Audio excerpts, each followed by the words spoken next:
Hey guys, Joe here. As you can see, we have another Taurus box on the couch. Thank you guys so much for coming and checking out another video. If you've been following me lately, you've known that I've been doing lives 3 days a week, been doing some giveaways and some sponsored stuff. So you guys are helping the channel grow greatly, and I appreciate that. Make sure you get subscribed, become a member, because I'm going to be doing members only giveaways. In fact, the first one will be probably, well, actually, I don't know when this video is coming up, but just make sure you're a member for $2 a month. You get early access to videos, and then you get entered in for giveaways. But anyways, let's get back to the meat and potatoes of what we're doing today. This Taurus box contains a pretty cool firearm, one I have not bought yet. I had its big brother, but this is the Taurus TX22 Compact. Go ahead and pop it out of there, and then we'll drop the mag, make sure she's clear. Looks clear to me, Shmee. Yeah, this is a pretty cool looking gun. As you can see, it is an all black polymer lower, aluminum slided with some steel inserts, of course. 22 caliber, semi-automatic firearm. Comes with 2 mags in the box, a gun lock, as well as the threaded barrel adapter, which we will talk about soon. Now, when the original Taurus TX22 came out, I was very impressed, and it was like a $240 gun. This particular model is a little bit more money because of what it is. It is at $290, which is still not bad for a 16+1 capacity semi-automatic 22 with spare mag. But the original one came out and it had a longer barrel, longer slide, and the ejection port was actually fully enclosed, so the slide looked more like that versus this, which is open top a la Beretta style, because it's a very open top to it. 22s are blowback, so it's not a breech locking system. However, the Taurus, it's a Taurus. Why did I almost correct myself for calling it a Taurus? The Taurus TX22 is different from a lot of the 22 long rifle semi-autos on the market, in that it does not have a fixed barrel, and we will see that when we take it apart. But it has a lot of cool features that the competition gun has, but they put it on the standard gun and the smaller gun. So this one is optics ready. The competition one, it's actually on the barrel itself. This one is on the back of the slide. They put some lightning cuts in the front of the slide to help compensate for when you have a red dot on there, and it just looks kind of cool having all that, open area. Really nice. It uses Glock style sights, so you can see it's got a dovetail for a Glock rear sight and a screwed in front sight, so you can put a high vis set of sights on here, or you can get some suppressor height sights should you, hint hint, run it suppressed. Yeah, striker fired, no trigger guard safety, no trigger safety, does have manual safeties. Nice, handsome looking gun, fits in my hand very well.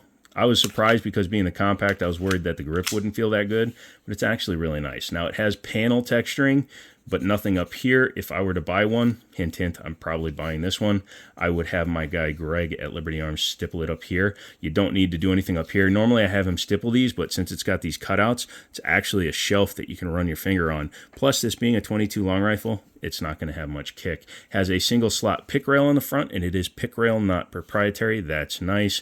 Has the serial number under there because it's got a piece of metal embedded in the frame. Has a, looks to be reversible mag release, but it's not ambidextrous out of the box, but it does have an ambidextrous safety, which is nice to see, as well as the takedowns. Because of where they're located, it's actually one big piece under the middle that is technically ambidextrous. So the slide lock slide release is the only thing not, and then it does have the reversible magazine. Big squared off trigger guard with an undercut, very comfortable in the hand. Has a, it's kind of an interesting trigger. You see it kind of defeats itself there. You see how it tilts first and then you pull back. Very interesting, and it works really well. The safety is a la 1911, so up for safe, down for fire, which is the way it should be. I know there's some companies that reverse that, and it's dumb. Yeah, the safety is tacked on, but it's hard to make it look really natural when you're adding a safety. Another thing you'll notice is that it doesn't interfere with running the slide, so you can load and make ready while it's on safe, which is a nice benefit to have, because if you're a dumbass who doesn't follow the 4 simple rules and you like to hold your finger in your trigger guard while you're racking, what if you accidentally were to do that? But if you have the safety on, no problemo, my friend. Has a recessed barrel by just a little bit, so if you have to be pushing at a weird angle. So, but yeah, no, it's interesting that the barrel is not sticking out at all, especially since it has a threaded portion on it for attaching the suppressor adapter or threaded barrel adapter. The magazines are drop free. They are polymer, however, they do have a little couple of tabs here so that when you go to load it, you can just, sorry, I don't have fingernails, but you can do that and you can hold it down and load your magazine. 16 rounds of 22 long rifle, nothing to sneeze at, and it runs very smooth.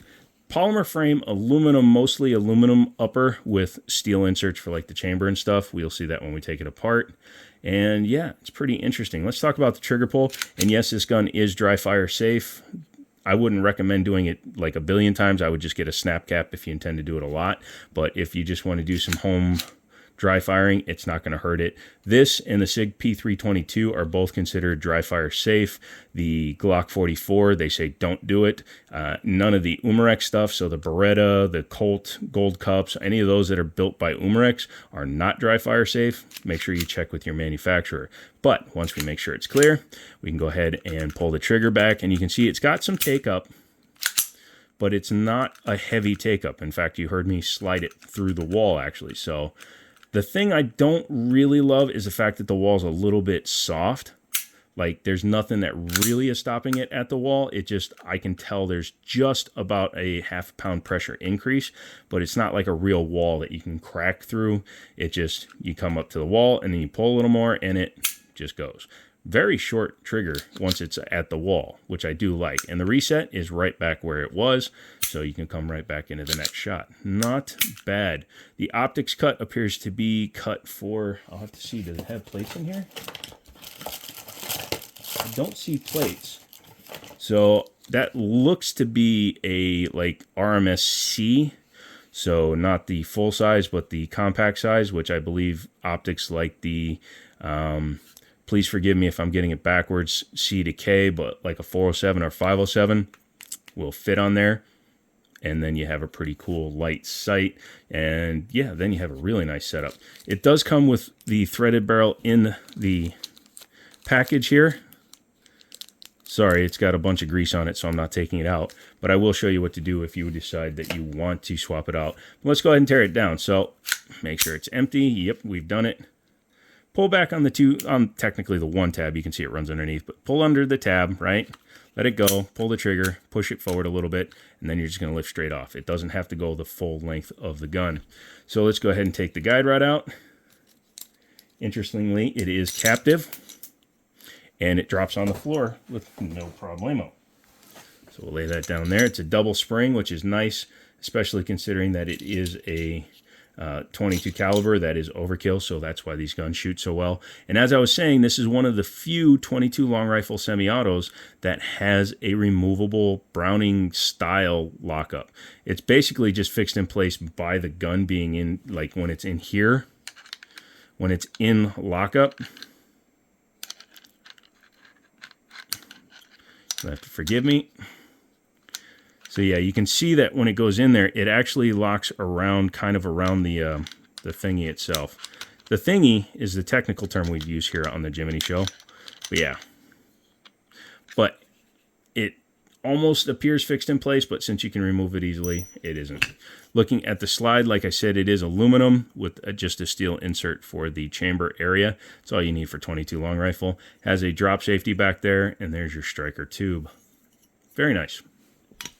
Frame is pretty basic. It has this big locking block up front because, again, it doesn't actually lock in like a Glock does. And then your fire control back here. It looks like all the springs are accessible for maintenance and cleaning.